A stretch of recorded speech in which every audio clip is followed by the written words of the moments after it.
सभी तेलंगाना वासियों से शुभकामनाएं देना चाहता हूं कि तेलंगाना की संस्कृति, साहित्य, संगीत, वेशभूषा और परंपरा हजारों सालों तक इसी तरह भारत माता का मुकुटमणि बनकर भारत माता के मस्तक पर लगती है। हमारे यहां भारत की कल्पना जो भारत को नहीं समझ सकते वो कभी कर नहीं सकते।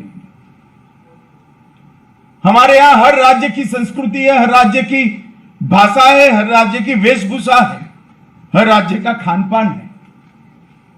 और मैं ऐसा सौभाग्यशाली व्यक्ति हूं, मुझे भारतीय जनता पार्टी ने राष्ट्रीय अध्यक्ष बनाया था। मैं देश भर के सभी जिलों में प्रवास करने वाला व्यक्ति हूं। मैंने इसको बहुत नजदीक से देखा। सब कुछ अलग होने के बावजूद सबकी आत्मा एक है और वही आत्मा भारत को जोड़कर रखती है। और भारत ने बड़ी खूबसूरती के साथ विविधता में एकता का ये मंत्र आत्मसात कर सांस्कृतिक एकता से भारत की एकात्मता का रास्ता हमने तय किया है।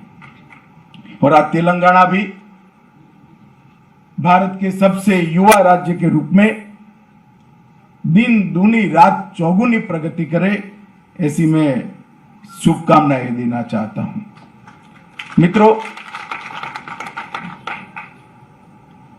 तेलंगाना के युवाओं के तेलंगाना राज्य की डिमांड के लिए, मांग के लिए जो संघर्ष है, उसकी बात मैं नहीं करूंगा तो मेरी बात अधूरी मानी जाएगी। सालों तक तेलंगाना राज्य की मांग होती रही। 1200 से ज्यादा युवाओं ने अपने जीवन का बलिदान दिया। मैं आज उस सभी युवाओं को मनपूर्वक श्रद्धांजलि देकर मेरी बात की शुरुआत करना चाहता हूं। जहां तक पार्टियों का सवाल है, भारतीय जनता पार्टी ने हमेशा से तेलंगाना राज्य की स्थापना का समर्थन किया था और 2004 में वादा करने के बाद भी 2004 से 2014 तक तेलंगाना की मांग को ठुकराया गया। जब चुनाव मुहाने पर आए तब लगा कि जनता का गुस्सा चुनाव में झेल नहीं पाएंगे, तब जाकर 2014 में तेलंगाना राज्य की रचना की। मगर उसमें भी काम करने की पद्धति और विचार दोनों प्रदर्शित होते हैं। अटल जी ने भी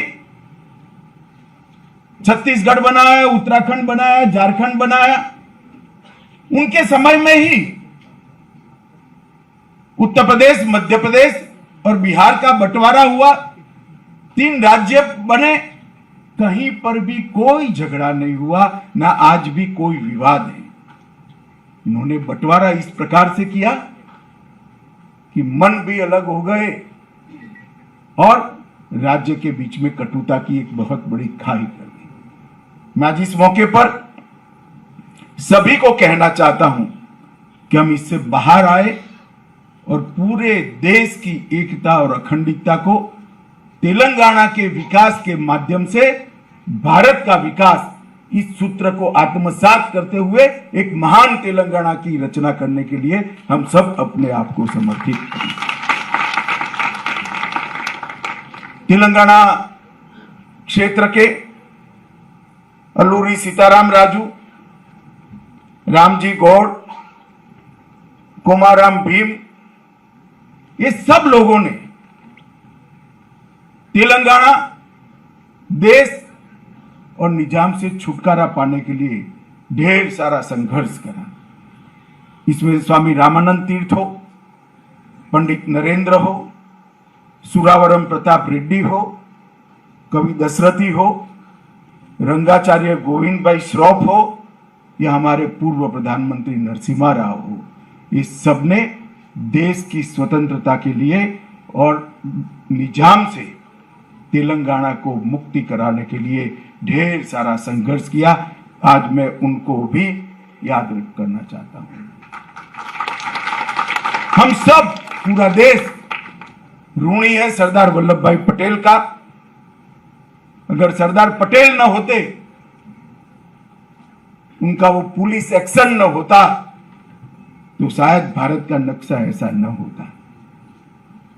निजाम के जुल्मी शासन से मुक्ति दिलाने के लिए न केवल तेलंगाना, कर्नाटक और महाराष्ट्र के निजाम राज के क्षेत्रों, मगर पूरा देश आज सरदार पटेल का ऋणी है कि उन्होंने निजाम के शासन से मुक्ति दिलाई।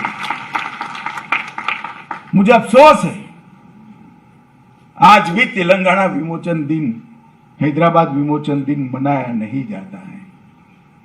खैर, भविष्य में शासन बदलने वाला है, हम जरूर मनाएंगे। हमें इसमें कोई संकोच नहीं है। एक ऐसा पराक्रम देश के प्रथम गृह मंत्री ने किया था। हर साल उसको याद कर कर वो जुल्मी शासन से हमें निपटारा दिलाने वाले वो महान व्यक्ति को श्रद्धांजलि देनी चाहिए। और इसमें किसी को भी संदेह भी नहीं होना चाहिए और किसी को संकोच भी नहीं होना चाहिए। तेलंगाना की संस्कृति, नृत्य, संगीत, इतिहास, वेशभूषा और खान पान, वो समग्र भारत की संस्कृति के लिए बहुत गौरवप्रद है। अनेक ऐसे तीर्थ है जो समग्र भारत के लिए आकर्षण का केंद्र है। वारंगल किला हो, आलमपुर हो, संगेश्वर मंदिर हो, रामप्पा मंदिर हो या भद्राचलम हो, देश भर के लोग तेलंगाना को आने के लिए, इसको देखने के लिए तेलंगाना आना चाहते हैं। अनेक प्रभावी और सैकड़ों सालों तक प्रभाव छोड़ने वाले चौलुक्य, काकतीय, सतवाहन, वाकाटक, अनेक राजवंशों ने बड़े बड़े साम्राज्य यहां पर स्थापित किए। तेलुगु संस्कृति को प्रस्थापित करने का काम किया और एक ऐसे इतिहास की रचना की जो सालों तक तेलंगाना क्षेत्र को गौरव दिलाता रहे। आज तेलंगाना राज्य की स्थापना हो गई है। भाई किशन ने 8 साल में क्या क्या होना चाहिए था और क्या नहीं हुआ, इसकी डिटेल बात करी है। परंतु मैं आप सबको एक बात निश्चित कहना चाहता हूं, केंद्र में नरेंद्र मोदी जी के नेतृत्व में भारतीय जनता पार्टी की सरकार है। हम राज्य और केंद्र के रिश्ते को रिलीजियसली निभाते हैं। हमने कभी भी ऐसा नहीं सोचा किस राज्य में हमारी सरकार है, किस राज्य में नहीं है। किसी भी राज्य के लिए हमने सौतेला व्यवहार नहीं किया। कोई भी राज्य का मुख्यमंत्री अगर दिल्ली में आता है तो उसका पूरा सम्मान हम करते हैं। और हर राज्य के विकास के लिए मोदी जी के नेतृत्व में हम अनेक विध कामों की शुरुआत करते हैं और हम वो सूत्र में विश्वास करते हैं कि राज्यों के विकास से ही देश का विकास हो सकता है। और इसी सूत्र के अनुरूप मैं आज थोड़ा हिसाब भी देना चाहता हूं, क्योंकि मुझे मालूम है बहुत अपप्रचार हो रहा है कि तेलंगाना के साथ अन्याय हो रहा है। मैं अभी हैदराबाद गया था, वहां कहकर आया था। मैं फिर से आज कहना चाहता हूं कि 2014-15 से 2021-22 तक 2,52,202 करोड़ रुपया नरेंद्र मोदी जी ने तेलंगाना के विकास के लिए खर्च किया। मैं फिर से रिपीट करना चाहूंगा, 2,52,202 करोड़ रुपीस अब कैसे जुटला सकते हो? मेरे पास इसका आना पाई का हिसाब है। अगर आप समय पर कुछ योजनाओं को रिस्पॉन्ड करते तो 2,52,000 करोड़ का एक आंकड़ा है, वो 3.5 लाख करोड़ को पार कर जाता, मगर आपने सहयोग नहीं किया है। ढेर सारे अलग अलग हेड्स के नीचे पैसा भेजा है। 9 बैकवर्ड डिस्ट्रिक्ट के लिए 1800 करोड़ रुपया, डिस्ट्रिक्ट मिनरल फंड में से ट्राइबल जिलों के विकास के लिए 3300 करोड़ रुपया।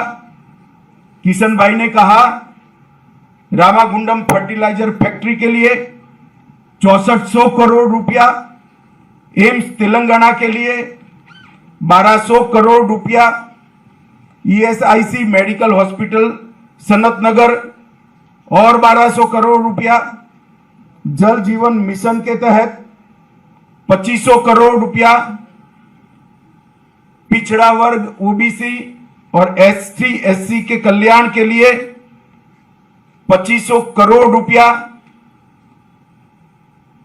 हैदराबाद में एनआईटीईआर के लिए 300 करोड़ रुपया, 52 लाख लाभार्थियों को मुद्रा लोन के लिए 43,000 करोड़ रुपीस, अमृत योजना के तहत 8,000 करोड़ रुपया, उज्जवल डिस्कॉम इंश्योरेंस योजना में 6100 करोड़ रुपया, हैदराबाद मेट्रो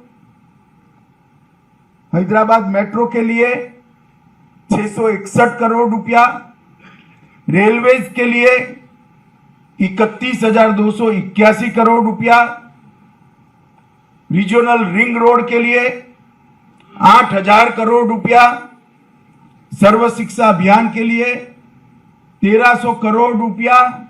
मुख्यमंत्री साहब, ये सूची इतनी लंबी है कि मैं पढ़ने जाऊंगा तो फिर से चुनाव का काउंटिंग आ जाएगा, मगर सूची मेरी खत्म नहीं। मेरा एक ही निवेदन है मुख्यमंत्री जी से कि आप थोड़ा तेलंगाना की जनता को सच बता दीजिए बस, और कभी कभी सच बोलना भी चाहिए। हमेशा बोलना जरूरी नहीं, मगर कभी कभी तो बोलना चाहिए। तो मित्रों, मैं रिकॉर्ड पर कहकर आया हूं और आज फिर से रिपीट करना चाहता हूं, तेलंगाना की जनता के लिए कभी हमने, हमारे शासन नहीं है ऐसे राज्यों के साथ सौतेला व्यवहार नहीं किया है। नरेंद्र मोदी जी मन से मानते हैं कि राज्यों के विकास से ही देश का विकास है। आजादी के अमृत महोत्सव का वर्ष है। मोदी जी के नेतृत्व में पूरा देश आजादी का अमृत महोत्सव मना रहा है। तेलंगाना राज्य में से जितना चाहिए इतना सहयोग हमें नहीं मिल रहा। अरे भाई, आजादी का अमृत महोत्सव कोई भारतीय जनता पार्टी का कार्यक्रम नहीं है। आजादी का अमृत महोत्सव मां भारती के भविष्य को संवारने का कार्यक्रम है, भारत के भविष्य को संवारने। आजादी का अमृत महोत्सव भारत के स्वतंत्र सेनानियों को श्रद्धांजलि देने का कार्यक्रम है। आजादी का अमृत महोत्सव भारत के गौरवपूर्ण अतीत को, जिस पर पूरा दुनिया गर्व कर सके, ऐसे हमारे पास्ट को सलाम करने का महोत्सव है। और आजादी का अमृत महोत्सव आने वाली जब देश की शताब्दी मनाई जाएगी, तब भारत कैसा होगा इसका संकल्प लेने का महोत्सव है। इसमें आप कैसे दूर रह सकते हैं? खैर, मैं तो बहुत बहुत धन्यवाद करना चाहूंगा किशन भाई का कि आपने आजादी के अमृत महोत्सव के तहत ही ये कार्यक्रम कर कम से कम तेलंगाना के नाम पर भी एक अच्छा कार्यक्रम आजादी के अमृत महोत्सव में हो गया, इतना करा है। मित्रों, भारत का हर राज्य द्रुत गति से, स्पीड के साथ डेवलप हो, विकास करे। और ये सब राज्यों के विकास कोई समांतर नहीं है, पैरेलल नहीं होने वाले हैं। ये सब राज्यों के विकास अलग अलग रास्ते से मिलकर भारत के विकास का नेशनल हाईवे बनाकर भारत माता को विश्व में सर्वोच्च स्थान पर बिठाने का काम करना है। अब तेलंगाना स्थापना दिन के दिन मैं फिर से एक बार दुनिया भर में बसे हुए तेलंगाना राज्य के सभी भाई बहनों को 8वें स्थापना दिन का बहुत बहुत मन से शुभकामनाएं देता हूं। और मैं ईश्वर से यही प्रार्थना करता हूं कि हमारा तेलंगाना दिन दूनी रात चौगुनी प्रगति करे और सभी ऊंचाइयों को हासिल करे। फिर से एक बार सभी को बहुत बहुत शुभकामनाएं। धन्यवाद। सभी करतल भरी और करतल